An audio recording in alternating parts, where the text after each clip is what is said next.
Good afternoon, everyone. Good afternoon, Miss.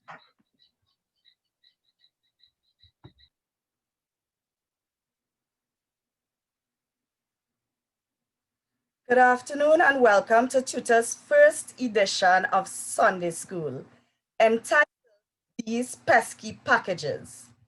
As we celebrate the month of the teacher, Professional Advancement Committee, under the leadership of Mr. Marlon Seals, will be providing with relevant and accurate information as we navigate through this new territory of online learning. My name is Eka McPhee, and I have the distinct pleasure of taking you through this afternoon's program.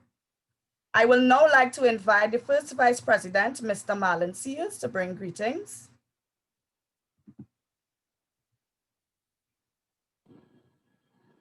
Thank you, Ms. McPhee, and welcome tutor comrades to this very important meeting. On behalf of the members of the Professional Advancement Committee, the members of the Month of the Teacher Committee, and on behalf of my fellow officers, I would like to say happy Month of the Teacher. This month is your month. This is the month that we celebrate our practice. This is the time where we basically big up teachers for all the hard that we do for students and by extension for the society at large. It is not my style, and it is not my intent that I will go on, but I will really like from the bottom of my heart to thank you for all your work that you have been doing, especially in these challenging times. So from the executive of TTUTA, we will like to, as I said, big you up for all that you've been doing. We like to really put our hands together and thank you for your hard work. We will really like to do all within to empower you for these challenging times. So therefore, without any further ado, I would like to pass the mic over back to our distinguished MC, Master of Ceremonies today, Ms. Eka McPhee. Thank you, Mr. Seals. And before we continue, I would just like to recognize some of the other national officers we have in the room with us this afternoon. Ms. Curla Robertson, third Vice President, Mr. Braden Roberts, the Tobago officer, Mr. Kerry Brooms, Industrial Relations Officer. As we continue, I would like to now introduce our first presenter, Dr. Retha Leigh Padmore. Dr. Padmore is a Trinidadian primary care and public health physician. She's a frontline healthcare worker with responsibilities as a district medical officer, healthcare center doctor and clinician with the school health program. Dr. Padmore is a mother of one and has been humbled by the reality that she is a poor quality homeschooler for her 10-year-old son. Dr. Padmore is here to speak to us concerning the distribution and receipt of school packages. Let us now welcome Dr. Padmore to our virtual podium. Welcome, Dr. Padmore.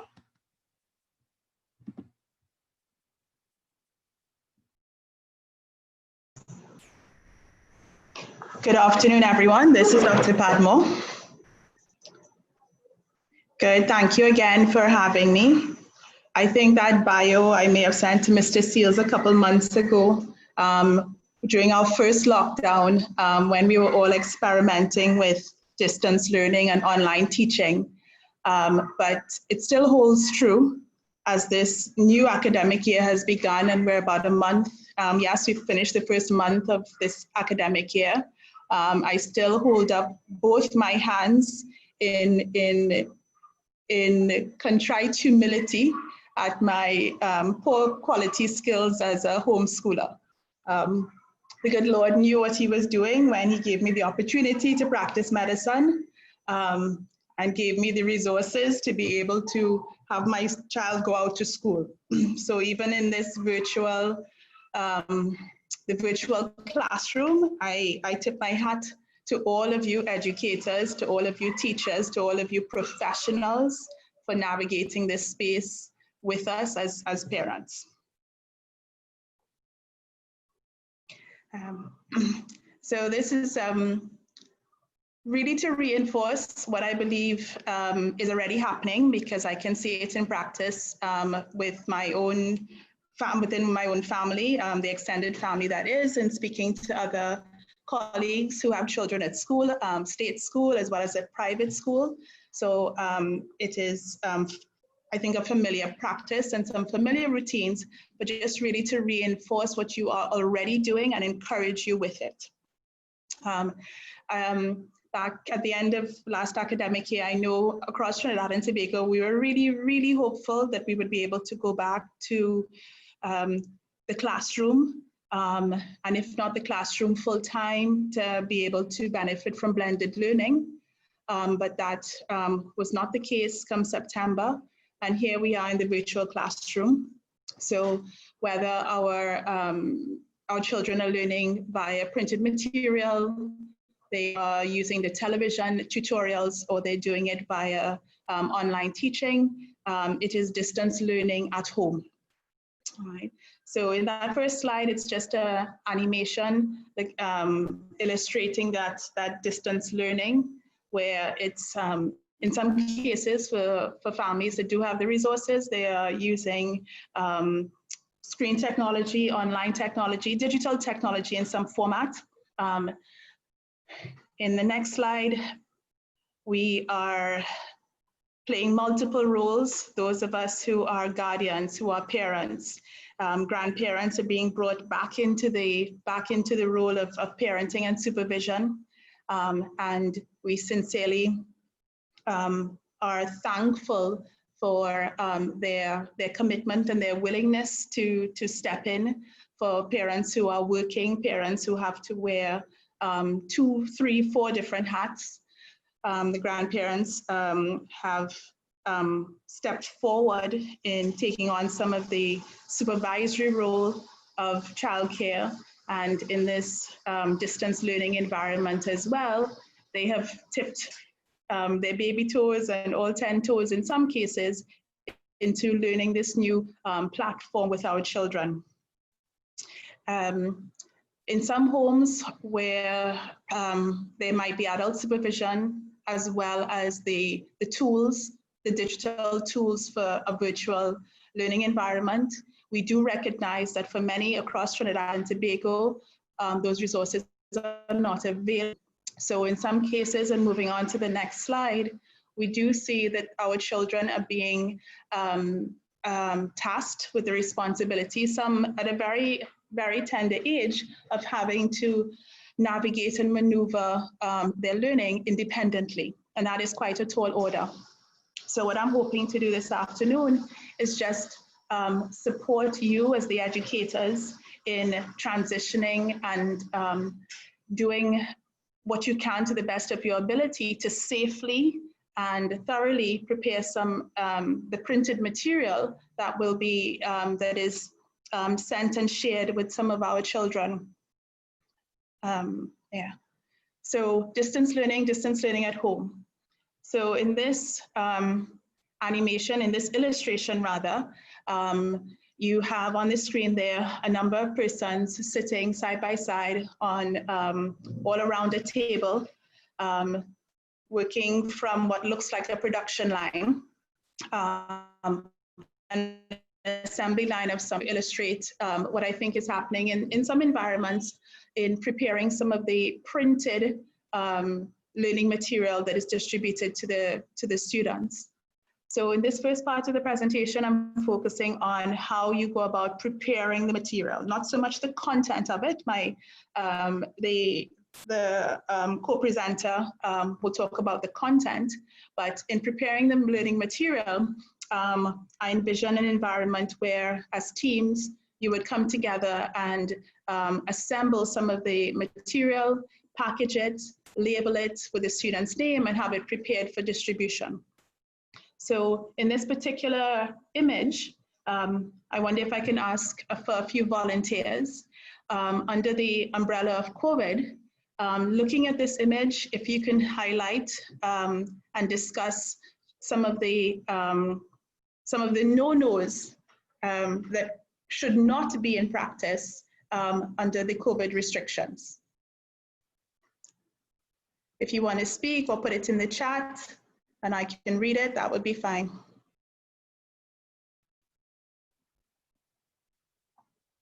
Let's start with an easy one. How many folks do you see seated around the table?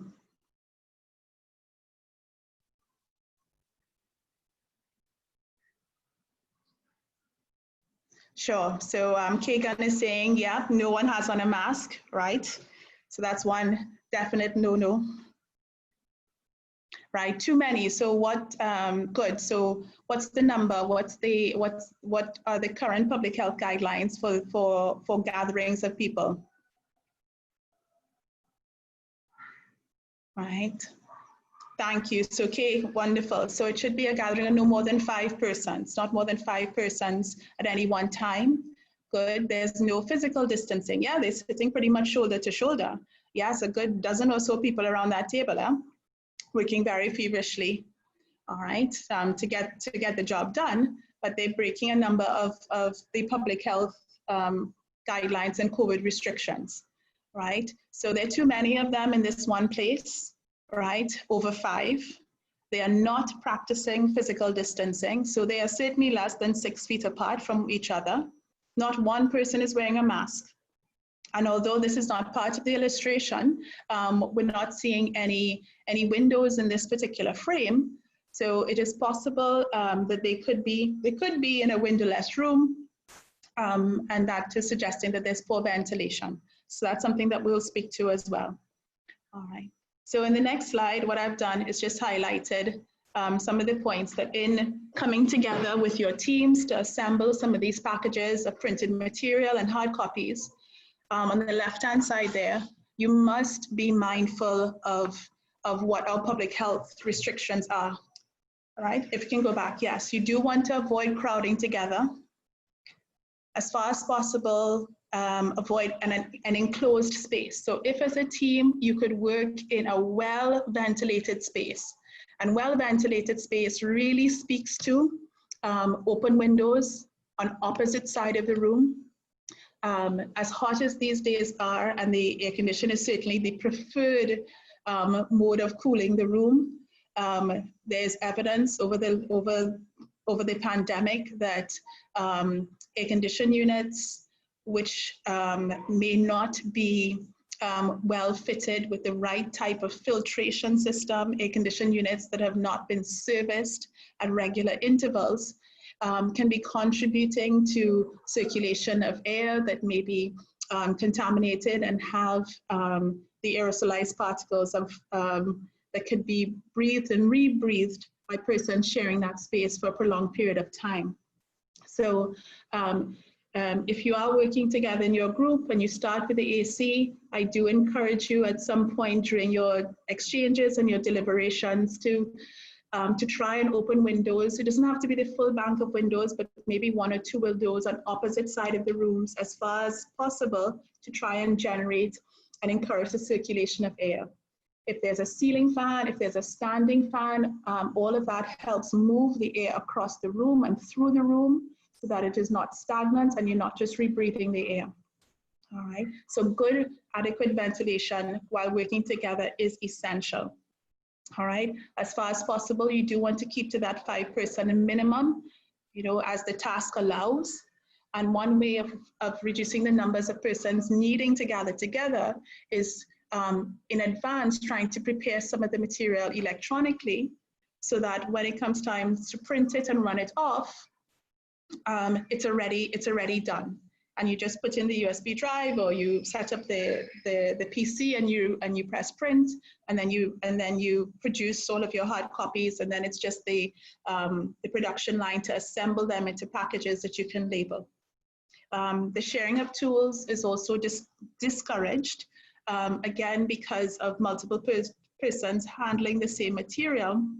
That's also a potential source of a cross-infection and transmission, because we do know that the virus does have the potential to stay on certain hard surfaces for a prolonged period of time. And I'll speak to that in one of the later slides. So those are the big areas to avoid. Some of the practices that we do want to make routine, and you're familiar with them, is the wearing of the face mask correctly and consistently. All right, whether it's a medical mask, a cloth mask, the N95 mask, you want to be sure that it covers both your nose and your mouth, and that it fits snugly around your face, as well as tucking under your chin.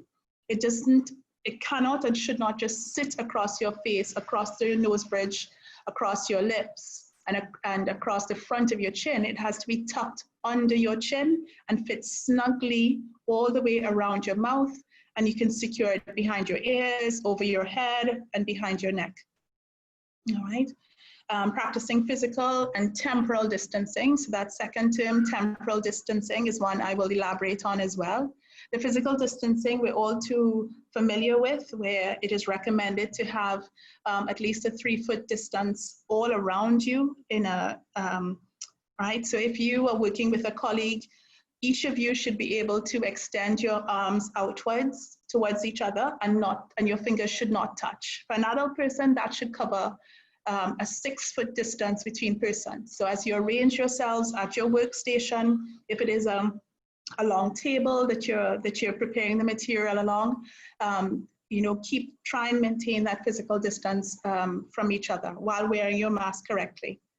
The temporal distancing speaks to staggering the work hours, the arrival times, the departure times, and staggering the work days. And the Prime Minister would have instructed within the public service over the last couple of months, we're heading for 2 months now, of this second wave of infection with restrictions in movement, that within the public service they are doing weeks in and weeks out. So there are cohorts of staff who will work alternate days, Monday, Wednesday, Friday of 1 week, and then Tuesday, Thursday of the next week, or they might work Monday to Friday in week 1, and the second cohort will work from home during that week 1, and then the 2 groups will swap. So cohort 2 is now in the workplace Monday to Friday, while cohort 1 is working from home. So that's an example of temporal distancing. Regular hand hygiene, of course, soap and water if available, and you're manipulating your hands one against each other for 20 seconds, ensuring that you get between the spaces of the fingers, under the fingernails, that little area between the thumb and the first finger that can often get neglected. You're making contact with the palms as well as the back of the hands, and soaping up to the wrist as well. And then when you're rinsing, you're taking care as well to rinse off all of the soap. All right, and when soap and water is not available, hand sanitizer, 60 or 70% proof alcohol-based hand sanitizer. And we're all too familiar with the aroma of the hand sanitizer. Good respiratory etiquette just reminds you that if you have to cough or sneeze, even with your mask on, you sneeze into the crook of your arm, right? You try and turn away from the group. In point 5, the frequent cleaning of the high-touch surfaces. All right, so imagine that you are working within the staff room, for example, to assemble some of the printed material. One of the high-touch surfaces might be the photocopying machine. All right, so in your team, perhaps you may want to designate one particular person to be the one to retrieve the printed material from the printer, to put down the originals before printing, and then to distribute to the assembly team on the workstation. And if not, that you just are mindful of washing your hands in between different jobs, and or, apologies for the background noise, and or having sanitizing wipes, perhaps the Lysol sanitizing wipes, or a dispenser with the alcohol hand sanitizer and some paper towels so that you can wipe the buttons in between.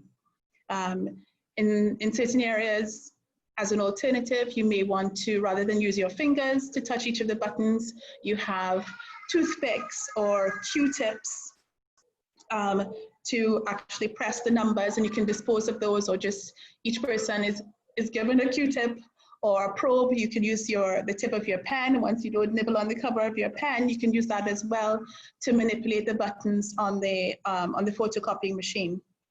Right? And certainly in that final point, if you are not 100%, if you're ill, if you are exhibiting any form of flu-like illness, that you stay away from the workplace, you stay away from crowds, and you self-isolate at home. So stay home if you are ill. Right. Good. Yes. So in that illustration to your right, it's just pointing out that neither person is wearing the mask correctly. Your face mask must cover your nose from above the nostrils. It must sit across the middle of the nose at the nose bridge. That's the hard middle part of the nose. And then cover downwards over the nostrils, over both lips. And then it must be tucked under your chin as well. It can't sit across the front of your face, but the bottom of the mask must be tucked under the chin, and then be flush and in full contact with the face. This slide also is just reminding you that persons can be, during that incubation period, and that's the window of time between exposure to the virus and the symptoms starting to reveal themselves. That incubation period can be as much as 14 days, but as little as 5 or 6. And there are persons known to be transmitting the virus even before the symptoms manifest in their own body. So within our workplace, you know, our colleagues and our job can become a second home. And in the same way that our consideration of risk is lowered among our family members, it does hold true in the workplace too, that we might consider our colleagues to be of lower risk. You should not have that false level of comfort. Certainly over the last 2 months during this second wave, we've seen a number of cases and clusters that are absolutely related to workplace contact, where co-workers, again, because of their familiarity and comfort with each other, were not vigilant and disciplined about wearing their face mask at all times.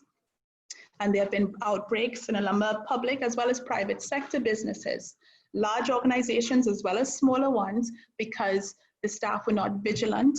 And these are all adults, right? You don't or shouldn't need a supervisor or a boss to be reminding you to do that.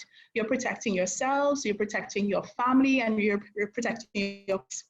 So just because someone is not overtly symptomatic and sneezing and coughing and looking unwell, it does not mean that he or she is not harboring the virus and is in a stage of their illness where they can still transmit, right? So I do encourage you, even within the quote unquote comfort of your workplace, that you do wear your face mask at all times, right?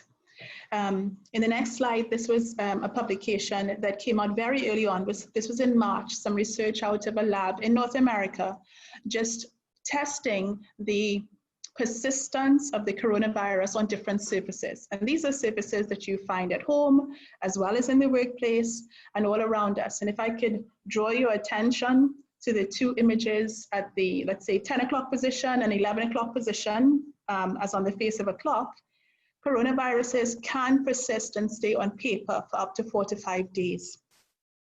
And again, too, on plastic.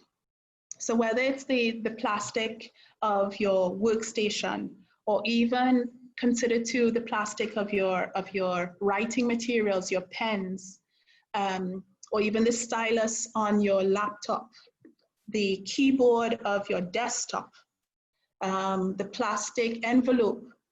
In some cases, I know at my son's school, some of the material is prepared and put into plastic, these plastic envelopes that have the button at the front, and each of the students has labeled his or her envelope, and they have it color-coded for one group of students, like the standard 5s, and one color for standard 5s and one color for standard 4s.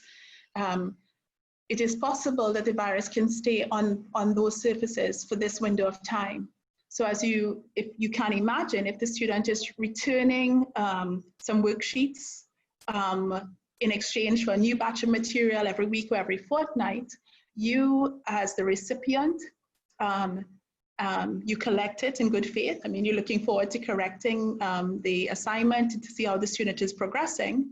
But even in that innocent gesture of exchanging that envelope of material or that stack of paperwork, it is possible that if someone was unwell and was not practicing good respiratory etiquette, that possibly, a sneeze was not so innocent, and potentially the virus material could still be on that material. So the practice of wearing the mask, washing your hands, keeping your hands away from your face is critical at all times. Sure. Good.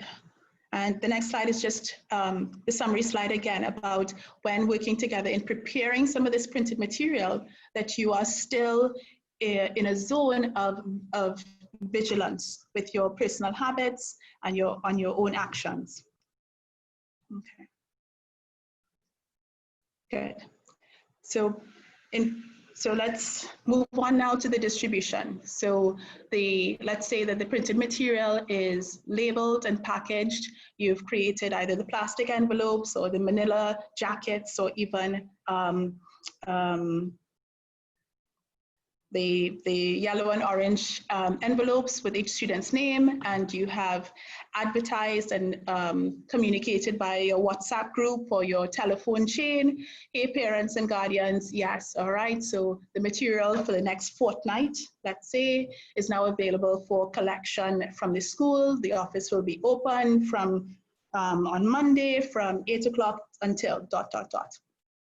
So in that communique, what you really want to do is assign dedicated times when different groups of guardians, as related to different year groups, can come.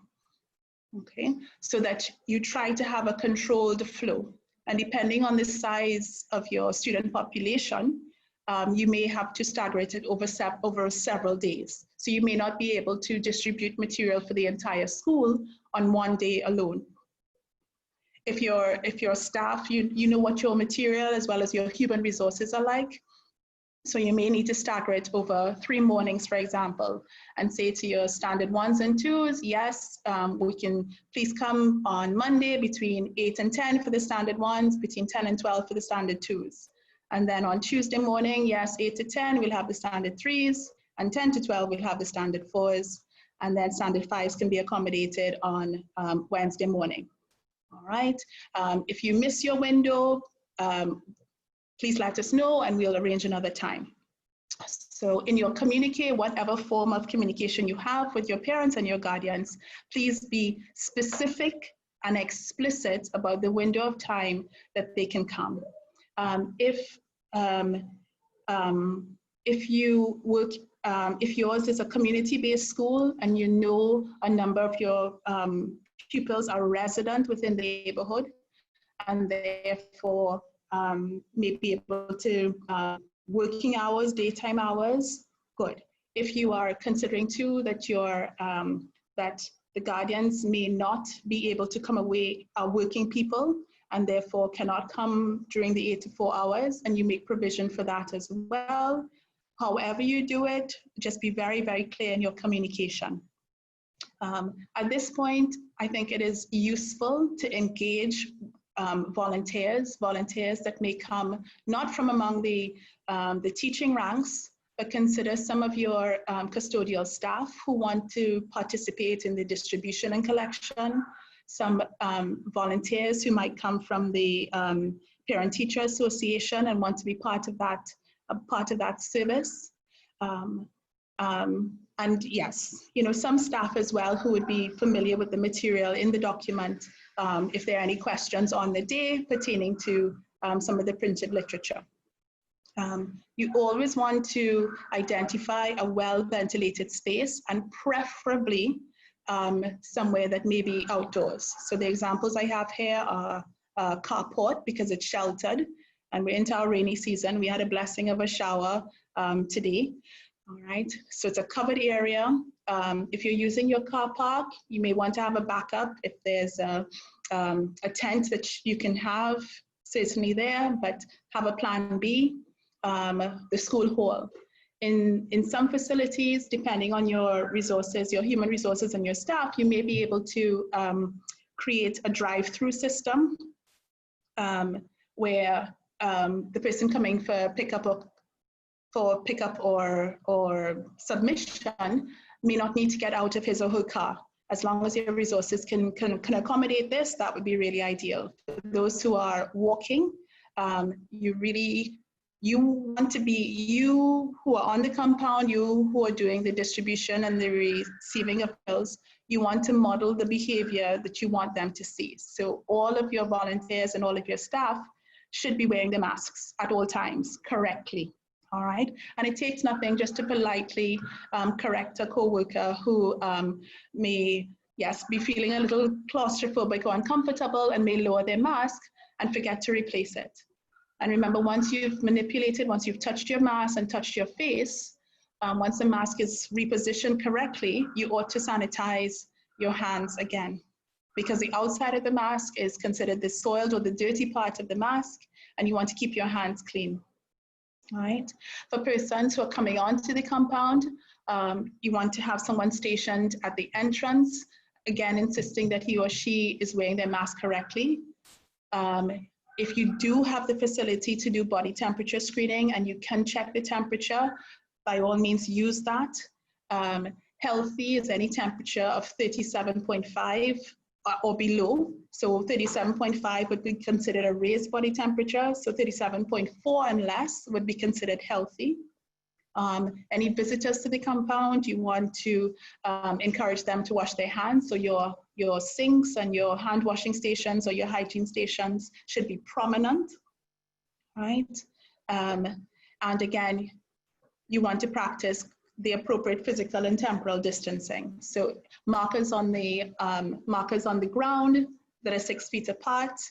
If you can, have multiple distribution stations, one station that is for submission of assignments, submission of work completed, and another station for collection that is very well signposted, so that those arriving can see it at a distance and know that they are making their way to the right, correct station. Okay. Right. In the next slide, thank you. All right, right, so I talk about that. 6 foot for the physical distancing, 6 foot markers on the ground, have multiple stations, drive through or drop off. In some areas, there are volunteers who are willing to do door-to-door and play postman. They are very familiar with the neighborhood, so they have taken it upon themselves just to help facilitate the learning process, that they would go door-to-door, collect the submissions, collect the completed work, as well as distribute any new material. And if you do have volunteers who are willing, able to do that, that too should be supported. Again, just remind them that they are not to make physical contact with any of the members of the household, but the material to be collected could be left on a banister, could be left on a chair, could be left outside the house, and the new material, the new worksheets and the new reading material could just be put in its place once the new material is collected. The temporal distancing I spoke about as well. Fixed dates or fixed days, if it's the it's a fortnight every Monday for your junior school, and it's a fortnight on a Tuesday for your standard 2s and 3s, and then a fortnight every Wednesday for your senior school students, your standard 4s and 5s, for example. And giving those block time appointments. So there's a window of time, 8 to 10 or 10 to 12, right? So that, yeah, persons there. So this illustration is just talking about some of the benefits of the temporal distancing. It facilitates both, your space is finite. Your school compound, your forecourt, for example, is a finite space. But if you're able to limit the number of persons present at any one time, you're more likely to be able to safely practice the physical distancing, as well as minimizing the interaction of persons present there. So this one was to illustrate pickup times, as in to collect students after school, but the same principle holds for visitors coming onto the compound to collect material or to submit written assignments. So that staggering the times allows for the practice of safe physical distancing and minimal interactions. There'd be casual conversations, but folks would not be crowding one another, right? And in the final slide, it's a graphical illustration of some of the benefits, again, of both physical distancing as well as temporal distancing. 4 lines on this graph. They're looking at a unit of 1,000 persons and a particular event that happens at time 0. And in the solid line, if there's no physical distancing, they're anticipating that you have there's a steeper peak of new cases presenting much earlier on than, say, in the following, when you have physical distancing present, or when you're doing temporal distancing, as illustrated by the other 2 black lines, the dotted line and then the dashed line, how that is able to reduce the number of interactions and reduce the number of positive cases.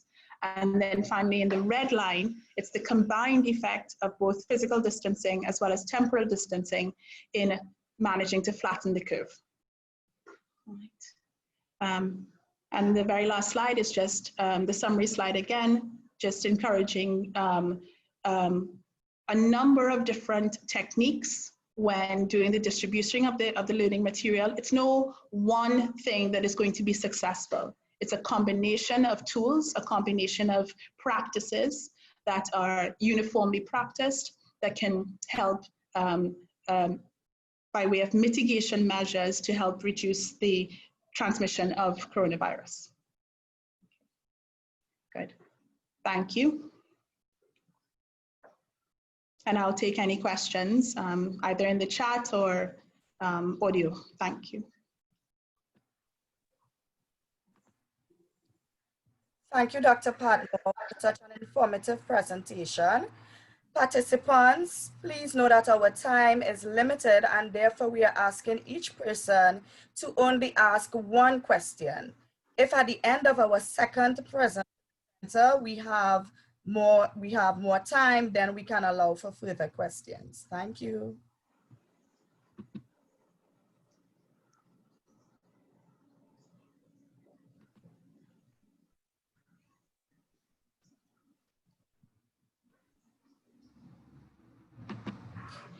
Use the raised hand icon if you would like to ask a question, and we have persons from the PAC committee which would assist you in unmuting your mic.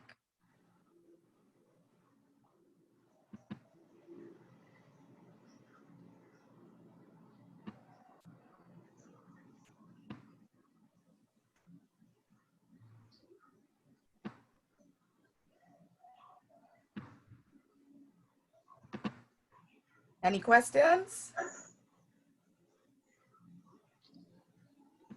Just before we go into the questions, I would like to take the opportunity to thank our president, Ms. Antonia De Freitas, for giving us some time out of a very busy schedule. She actually has another engagement now, right?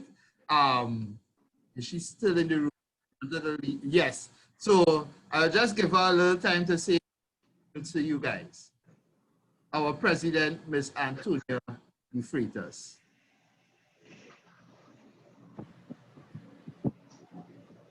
Good afternoon, Mr. Sears. Good afternoon, Dr. Padmore, Ms. McPhee, and teachers.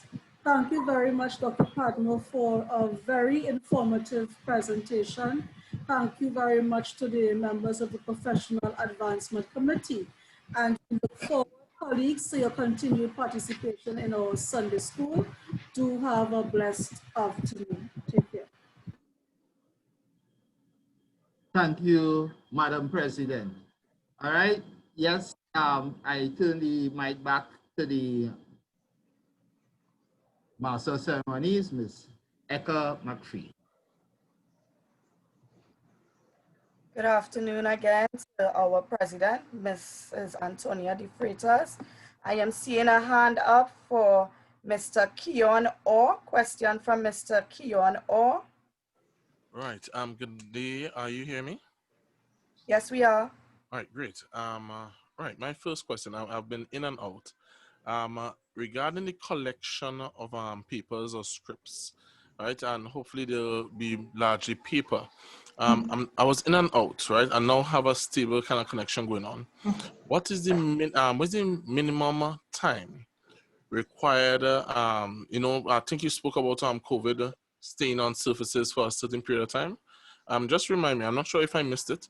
What is the minimum time for us to be to collect papers that are COVID free?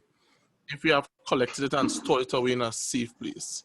So if you had to collect, let's say, papers or SBAs, and we are careful about this COVID reality that we are in, how long should we store it away before we could touch it safely? All right, thank you, Mr. Orr. The particular paper I referenced was a publication from March, and it's available in, it's called Hospital Infection. That's a publication, and they suggested that 5 days is the window of time that COVID could last on paper. However, by way of transmission, it is one of the lowest, that particular paper being the material is a type of material that has the lowest, one of the lowest rates of transmission through physical contact. So you touch the paper and you touch your face, you're less likely to have transmission with paper over let's say plastic or steel or some form of metal. In the chat, a couple of the teachers are asking, how do you sanitize material that is paper-based? At the risk of destroying some of the, if you have, there is a particular device that emits, I want to say ultraviolet light, and that is one tool that can be used to sanitize paper-based material without destroying what is written on it or what is printed on it, using an alcohol-based sanitizing solution, or even a chlorine-based sanitizing solution has the potential to alter the ink or smudge the work and destroy the material.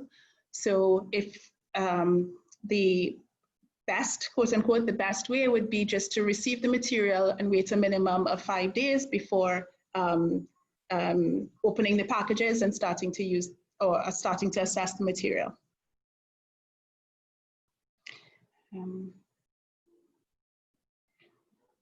The next question again in the chat, are our eyes exposed to the coronavirus or any other viruses from turning the pages on these workbooks or in the packages? And the answer is no. The virus would be stable and fixed to the paper. It can't sort of lift off the material by shaking it or agitating the paper.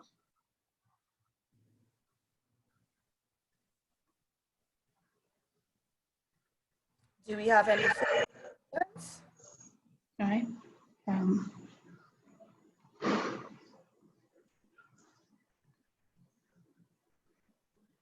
Okay, then, that there are no further questions at this time.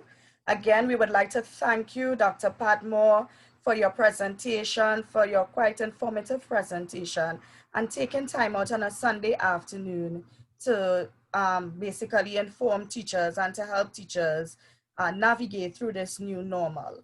At this time, participants, we would like to take a 5-minute recess while we prepare for our next speaker.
Welcome back, ladies and gentlemen. Our next presenter this afternoon is Mr. Nicholas Lusu, representative of the Trinidad and Tobago Rapographic Rights Organization, TTRRO. Please welcome Mr. Lusu to our virtual podium. Hello, hello. Yes, we are hearing you. Great. Now the presentation. Let me just pull up mine. I thought we would have worked off of Rico's machine.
Nicholas, just letting you know that the presentation that you sent to me on Friday, I have it on the screen so I can share it if that will make it easier for you.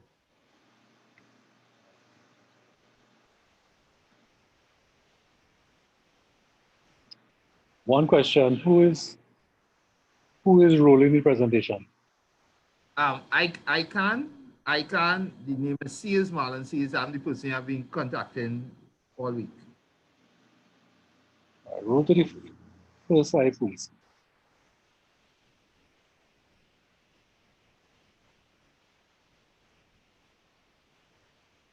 All right. Now roll to the second slide. Good. Who and what is TTRRO and what do we do? TTRRO means Trinidad and Tobago Rapographic Rights Organization. It means that on behalf of our members, we license printed works collectively for publishers, authors, and in some instances, artists, as in the physical, visual artists, and photographers, their works, both online, digital copying, and reprographic copying, photocopying. We are part of an international network whose umbrella organization, IFRO, which is the International Federation for Reprographic Rights Organization, forms a large net over the world in allowing publishers and authors of works, print works, to earn income, economic reward from their written works. And how it works is, in Trinidad and Tobago, we will have the agreements of all the other reprographic right organizations to license their works in Trinidad and Tobago. And they have our permission to license our works in their countries. So you get an idea how this net works. Next slide, please.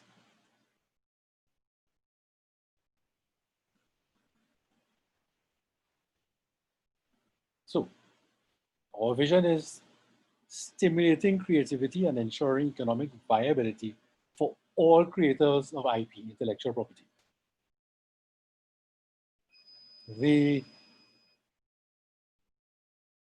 How IP works and IP laws work is the law allows creators of IP to earn some income from their creations for a particular period of time. and then it goes into public domain for everybody to be able to use it as they like. And the rationale for that is, if creators do not have an incentive to create, innovation and creativity will suffer. How we do that, how we carry out our vision, we represent the rights holders to their economic advantage. Next slide, please. So what is rapography? And I'll read it exactly as it is. Rapography is a general term for the reproduction of documents or images, especially those that are virtually indistinguishable from the original. And it can be either mechanical, electronic, photographic, xerographic, by digital printing, photography, anything. So you get the picture. Once it's not handwritten by a human being, it's rapographic. Next slide, please.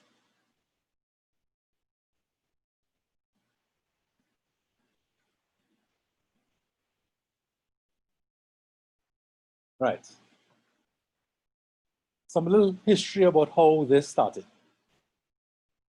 RROs, Rapographic Rights Organizations, began in response to wide-scale copying of printed works. The publishers and authors realized that it would be very difficult for them individually to monitor use of their works all over the country that they were in, far less for around the world. So they formed these RROs to license and monitor use of their works. And in exchange for being allowed to license the work, they remit income from the licenses back to the authors and publishers as the works are used, and in the proportion that the works are used. As all collective organizations, the licenses issued are blanket licenses, meaning it covers all the repertoire of the Rapographic Rights Organization.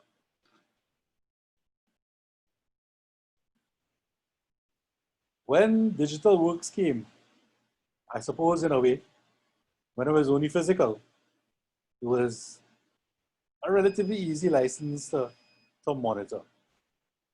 But then came digital and internet and electronic. So that RROs had to grow. So that the licenses that RROs would issue covers not only now rapography, as the physical copying by a machine, but it also covers conversion from the physical to the electronic or digital, and back from the digital to the physical. So you're covering now everything that occurs in the virtual as well as the real world. And it doesn't matter which platform that you use, whether it's email, a database that is well known, whether it's WhatsApp, doesn't matter. YouTube, it doesn't matter. Next slide, please.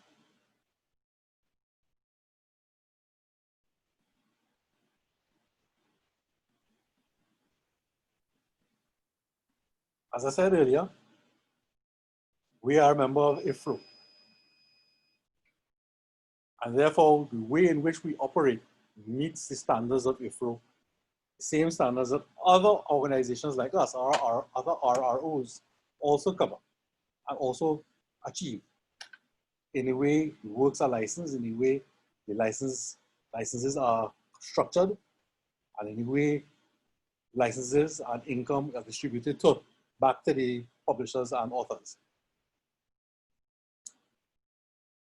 TTUTA is the only rapographic right organization in Trinidad and Tobago. There are no others, unlike music. Next slide, please. So, what does our repertoire consist of? Hinted earlier, literary works, and whatever form they may take, physical or electronic. Musical work, yes, sheet music, lyrics, artistic works, photographs, paintings, any visual representation of artistic works, whether physical or virtual. Next slide, please. Now, one of the keys to licensing works and to having the owners, authors, publishers receive income based on the use of their works is creating a culture of compliance, which really means asking yourself this one question to start with. Do I own the work that I want to use? Whether it's a book, whether it's a piece of art, a photograph, sheet music. If the answer is no, then it means you have to talk to someone, figuratively and literally sometimes, about being able to do that. That talking is what a license is about.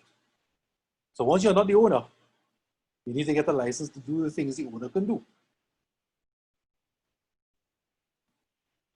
And as I said earlier, that encourages more creative work to be done, which in the end benefits society. And specifically to our culture, it adds to our culture, it deepens and broadens our culture, our cultural identity. Now, we, as I said earlier, operate consistent with the standards of IFRO, the international organization.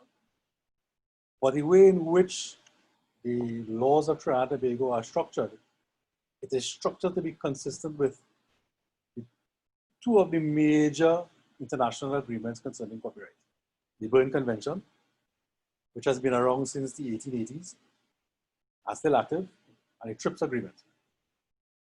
Next slide.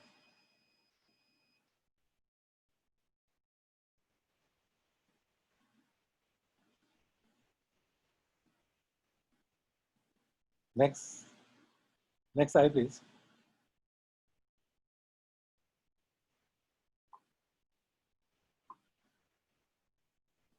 Right. What is the primary task of our or any collective management organization for that matter? Monitor who, where, when, and why works are copied. Negotiate with the users of the works or the representative for licenses. In this case, it could be teachers. In this case, it could also be the Ministry of Education. It could be school boards. Grant licenses for use of the works.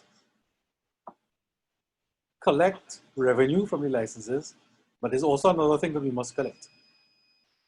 We must collect data on how the works are used. Because in the end, all collective management organizations require two things. Money, which is the obvious one. But we also need to know how the work was used, so we know who to distribute the right amounts of monies to. And the who here is authors and the publishers. Next slide, please. Now, you may wonder where, in what endeavors licenses may be important. Education at all levels is one area. That's why we're having this presentation. Even public administration. The Ministry of Legal Affairs, when it was the Ministry of Legal Affairs, had a license with us for use of copyright works. Corporate citizens, companies, libraries, both public research and private libraries, cultural institutions. Of course, the last one is the obvious one, copy shops. But these are all places where works, printed works, both virtual and physical, are used. Next slide, please. So, the Trinidad and Tobago experience. So who are the rights holders? Authors, publishers, creators of intellectual property protected under Copyright Act. So copyright is a particular type of intellectual property. As I said earlier, because members, authors, publishers realize it's difficult to monitor use of their works, they created organizations like us. do that forward there. Many authors of educational works are current or former teachers. So you have members among you who are also authors.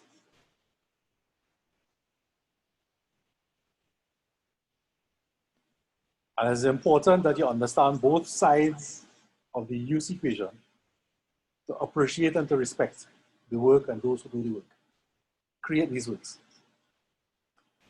As a matter of interest, according to analysis data, an average of 1.62 million copies were made annually in school libraries between 2014 and 2018.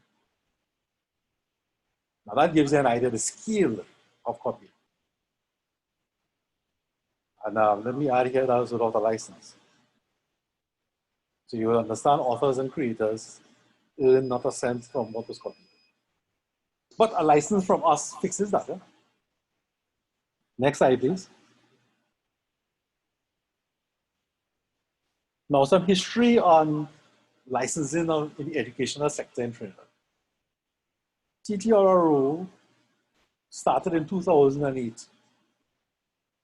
So major tertiary institutions in Trinidad and Tobago for licenses. So this didn't start yesterday. That's 12 years ago. We first met with the Ministry of Education in 2012 for licensing for both primary and secondary schools. So it has been a long haul for us. With the use of digital technology in curriculum delivery, I'm deliberately being broad here, because I'm speaking before we knew about COVID, before the COVID experience. Our licenses were modified to include that work, those kinds of uses.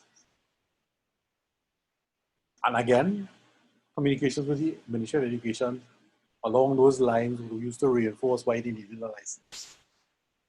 Change the slide, please. Next.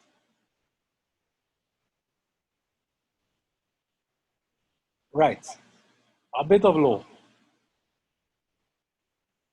This is a bit of law everyone should know concerning reproduction for teaching purposes. I'll read the law as it is, and I know there's going to be a lot of questions on this after, but let me establish the law first, and then deal with the questions after the presentation. Now, one of the rights of a copyright owner is the right to reproduce, or in common parlance, the right to copy. For teaching purposes, and this has always been an exception to the copyright law, the reproduction of a short part of a published work for teaching purposes, by way of illustration, in writing or sound or visual recordings, provided that such reproduction is compatible with fair dealings and does not exceed the extent justified by the purpose, and B, the reprographic reproduction for face-to-face teaching in education institutions, where it does not serve direct or indirect commercial gain. Short extracts, short pieces of work, to the extent justified by the purpose. Let me explain what that means. The part of your copy must be justified by the use that you're putting it to. A common example of this is if I am studying classes drama, we are studying Julius Caesar, Act 1, Scene 1. That's the class. But you copy the whole book, the whole play, sorry, published by one of our publishers, one of our international publishers. That's an infringement. The purpose was Act 1, Scene 1. The purpose wasn't the whole play. But there are conditions to the reprographic, like the right to reproduce as an exception, or the exception to the right to reproduce. That is an isolated occurrence. and if repeated on separate and unrelated occasions. So not the same class, not tomorrow's class, not the day after's class, not the next year's class, but the same spot you're in. And there's another condition, and this is the most important one, that there must be no collective license available under which such a reproduction can be made. Now, there is the TTUTA. We've been around since before 2008. So that there has been a license available since TTUTA has been around. So that there is no longer an exception for rapographic for teaching. There must be a license to legally copy. Next slide, please. Now, there are two types of infringers in copyright law. There's a primary infringer. So let's say you're employed with A. A has a database of copyright books that it uses for teaching. A does not have a license. A is a primary infringer because it doesn't have a license to copy. A teacher uses the work in the database owned by A or controlled by A,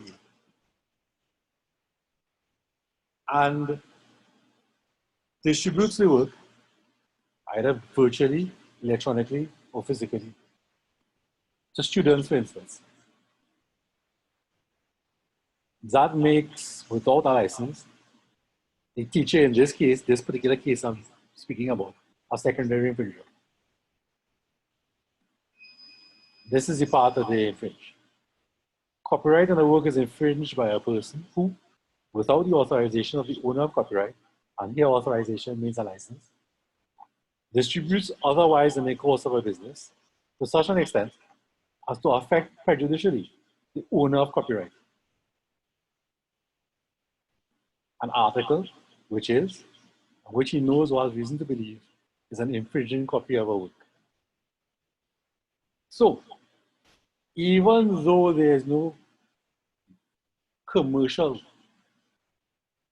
transaction involved, by taking a copyright work that is not licensed for copying and distributing it en masse, that's a secondary infringement. Beware. Next slide, please. Now, our Copyright Act recognizes that criminal infringement of copyright could also occur and be done by a body corporate, meaning not a natural person.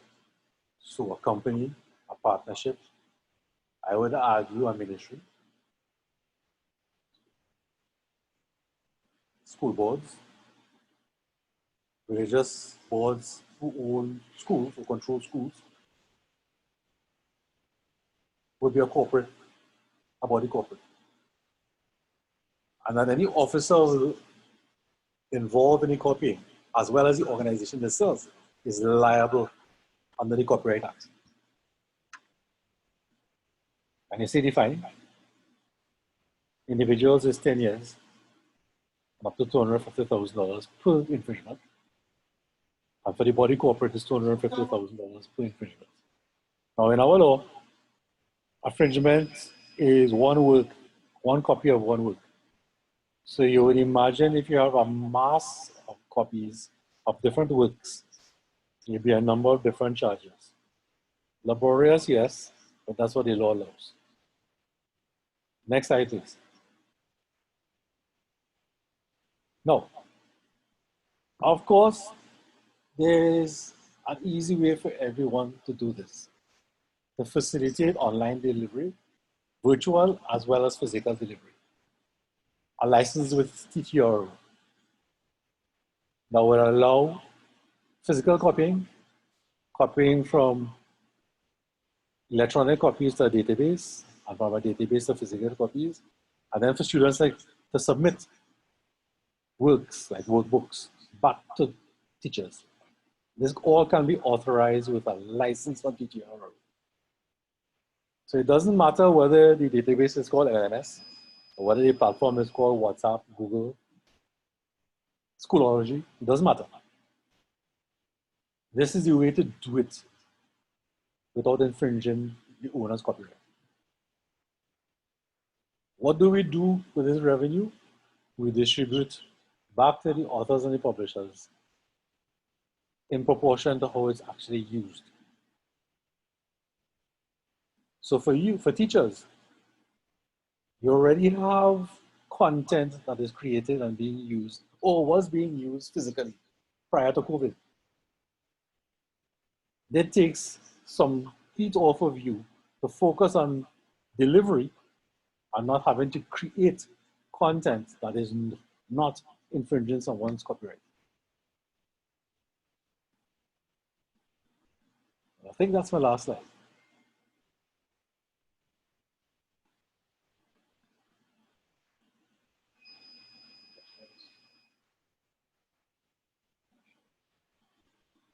I suppose the master of ceremonies might want to invite questions now.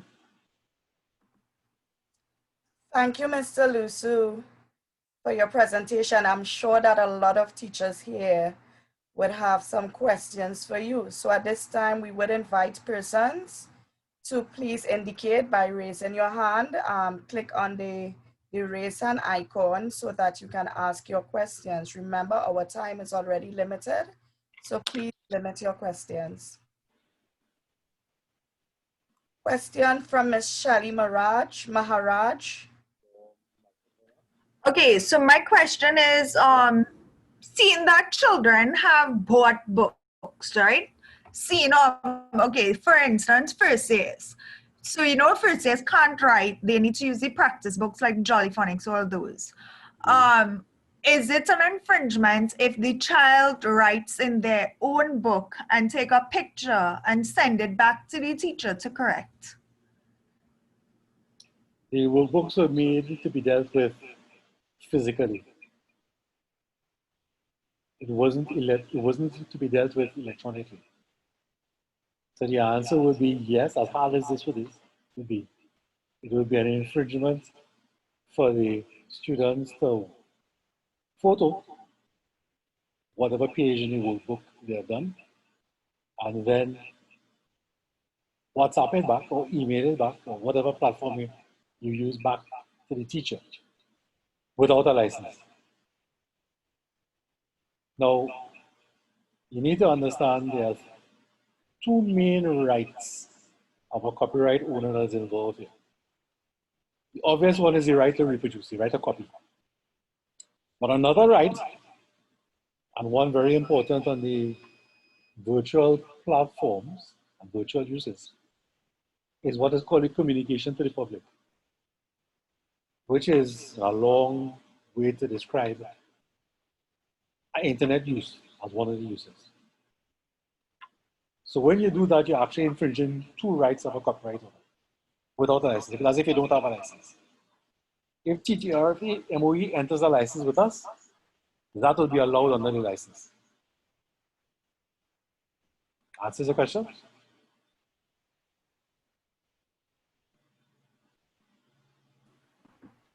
All right. Thank Good. you, Mr. Sorry. Go ahead, Mr. O. You can go ahead. All right. Sorry about that. I jumped the gun there. The question I want to ask is related to CXC past papers. Right. Normally after exam, students 2 days afterwards, students will be allowed to have a copy of the paper twos, and as such, paper twos are readily available here, there, and everywhere. And of course, there are now digital copies also here, there, and everywhere. Is it against copyright legislations? Or I'm not sure if the CXC has got into some kind of thing with the TTRRO, but is it an infringement to use the digitized, let's say scanned or otherwise, CXC past papers that are given to students after the exam for whatever purpose, be it correction, be it further use with other students. I think you get the gist of what I'm saying, right? All right. CXC claims copyright ownership of examination papers. So whether it's a multiple choice or essay, doesn't matter. If that is correct, then if you copy that without their permission or their license and distribute it and give it to other people, that's an infringement. No. If you own an authorized copy and you make a copy for yourself, for your own use, that's fine as a personal use exception to copyright. Answer your question?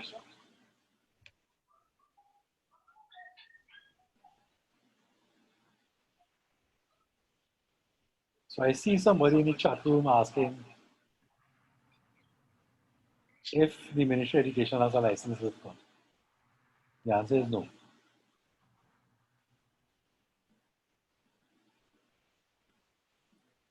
The other part of the question, Mr. Lusu, what is the estimate cost for such a license? Well, I can tell you, talking generally, the license, as we see it being the ministry wanting to use the content now, will be less than $100 per student for all content. The reason why I don't want to get into any specifics about it is because we're about it. Soon we should be entering into negotiations with the MOE. So you'll understand why I don't want to be too forthcoming. Of course. Are there any other questions?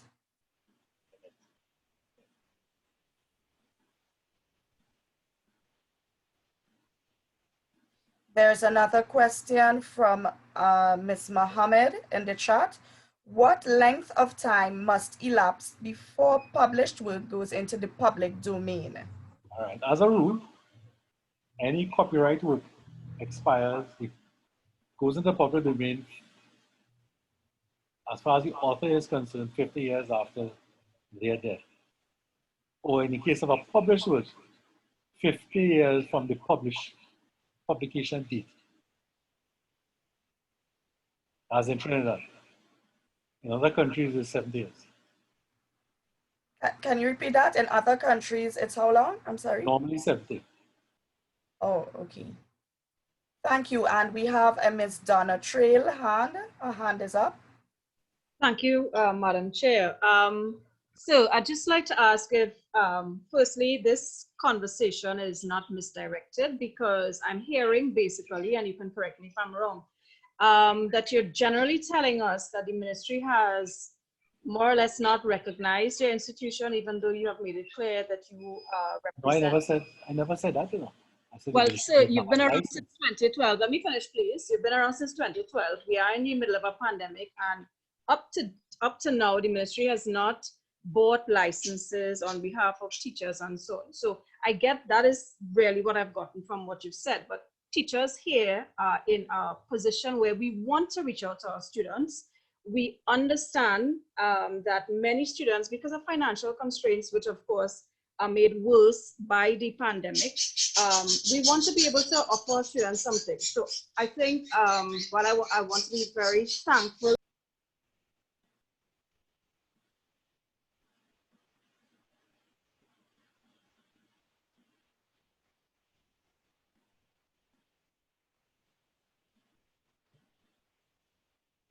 Hello, is there? I think we lost Miss Bear. Sorry, I didn't realize that. Okay, right. I'm just asking about teacher asking before, if a child bought a workbook or any book for that matter, wrote any book and is taking a picture now to send to the teacher to be corrected. I'm a little bit lost as to why you're saying that that still is a copyright infringement, because when I purchase a book, I have, of course, paid my due to the person who is responsible for the publication. In buying the book, I have given what we call due consideration for the book. So if a child writes in it, it's not like they're sending me a picture of a blank something. So I just like kind of there's a precedent for that where somebody has been has faced some charge because they wrote in a book and then subsequently forwarded a picture. I know you mentioned the purpose. When you buy a book, sorry? when you buy a book, you purchase the book. You purchase something physical for your own personal use. You don't own the content in the book. The content of the book is still owned by the author publisher.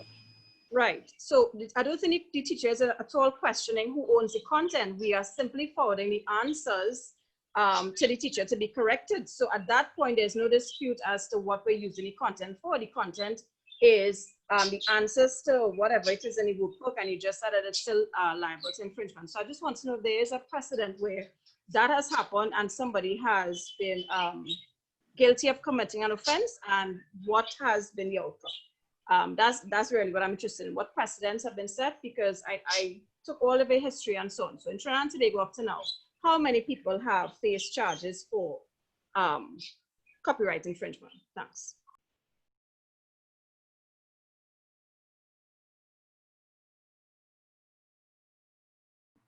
Mr. Lusu, your mic is on mute. We are not hearing you. Are they muted? It's unmuted now, sir. Right. Okay. Think of the specific use now. You buy a workbook in the normal course of business. A student does an exercise and submits the workbook back to the teacher. There's no copying. Now look at now for COVID, trying to do teaching via virtual platforms. You have to take a picture of the page or pages in the workbook that was done as one copy. You have to transmit that via WhatsApp, which is communication to the public. On the server, another copy is created that stores that workbook that the teacher can then have access to. That's another copy. See the difference?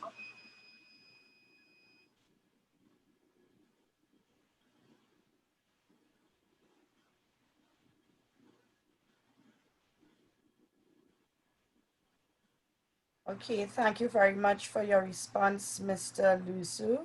We have a question coming from Mr. Lester Telesford.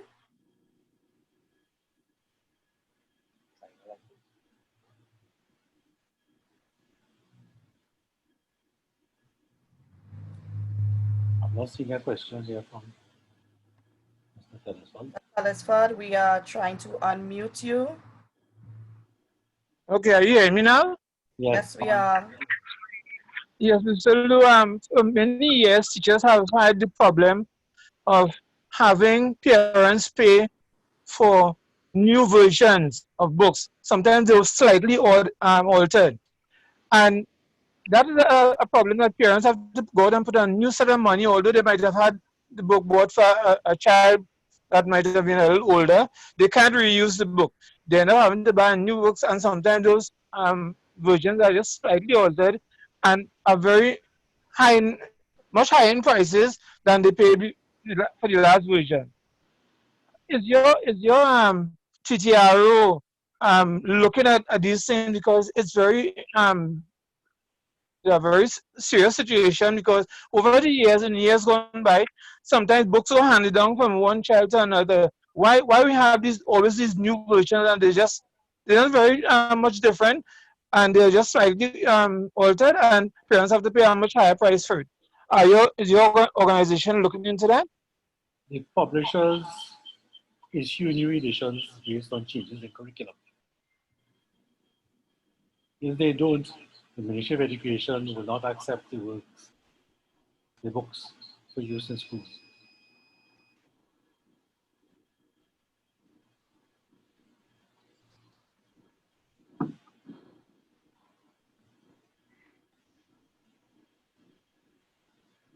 have another question from Ms. Shelley Maharaj.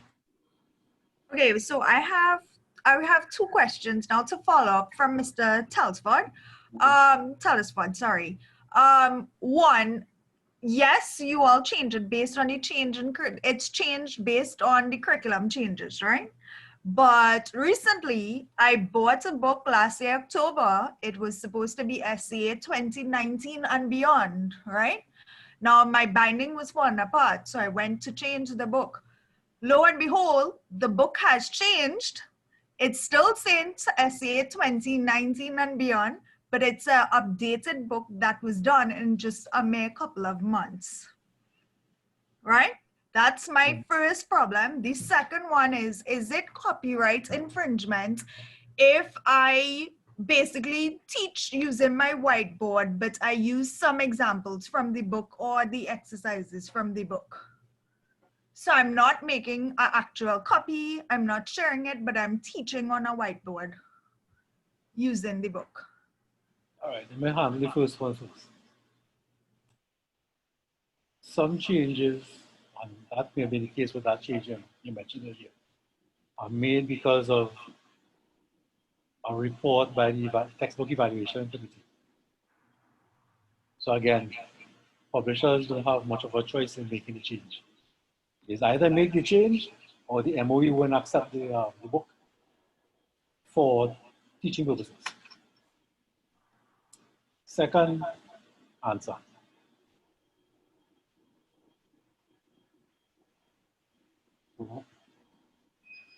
When you have physical contact with your students, like how it was before COVID, you write some work from a book onto the board for teaching purposes. That's fine. Because it is for teaching, a specific use, and it's being handwritten. It's not a reprographic copy.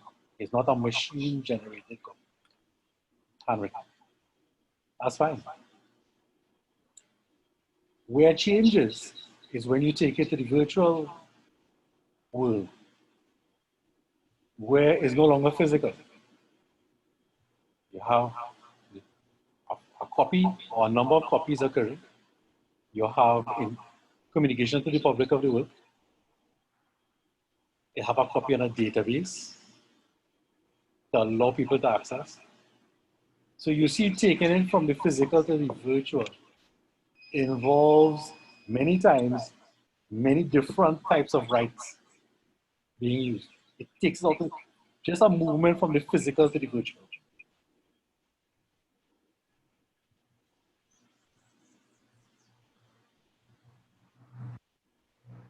Thank you, Mr. Lusu. And we would entertain two more questions. Two more questions.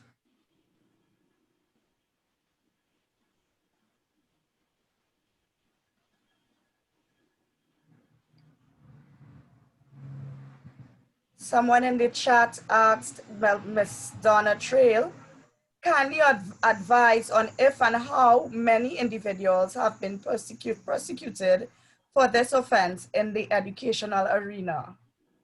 I don't know if you might be able to answer that. Yeah, my experience, I do like to discuss that in public.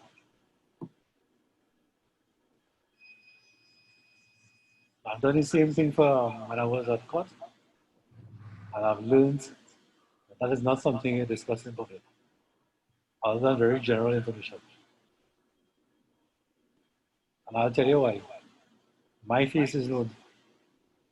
It becomes known. So I can't do my job to enforce.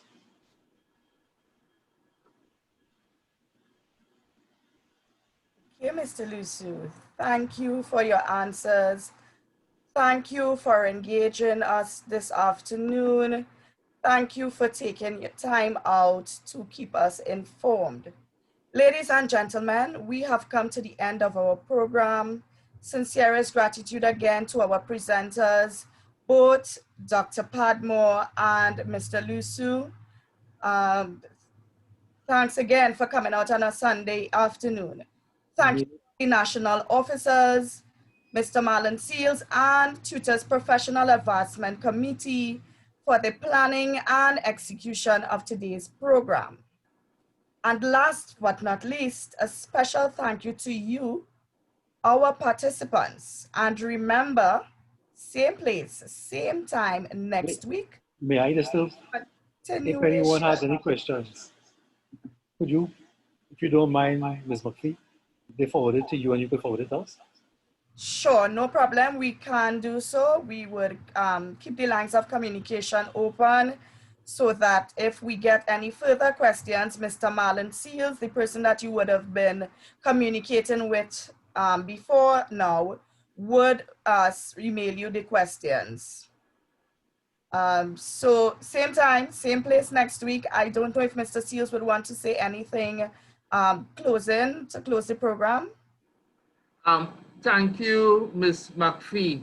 I would just like to thank everyone for coming again. Mr. Wushu, one of the questions that you will have to address immediately when you, well, not today, but when you start to work tomorrow, please God, will be the whole idea of fair use, right? How does the idea and the concept of fair use coincide with the information that you shared today? All right.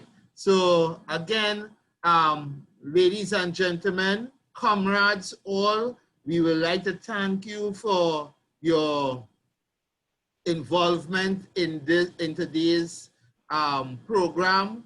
Again, we would like, as an association, we would like to say we are sorry for the persons who didn't get into the room. You will appreciate that we would have approached Zoom corporate about 2 or 3 weeks ago. And because of the pandemic and the wide use of Zoom, they haven't had an opportunity to answer us yet, even though we are willing to pay them for the 500 person package and even for the 1,000 person package. We put those two things on the table and they haven't had the opportunity to respond as yet. So thank you very much. Be safe, take your time. I know there are a lot of noise and feedback concerning the leaked documents that is circulating now. But remember, your association continues to work on your behalf. Thank you, Ms. McPhee, past Teacher of the Year, for the excellent job that you have done. I look forward to being part of this experience next week. Thank you again and have a blessed week. Bye, everyone. Good afternoon, all.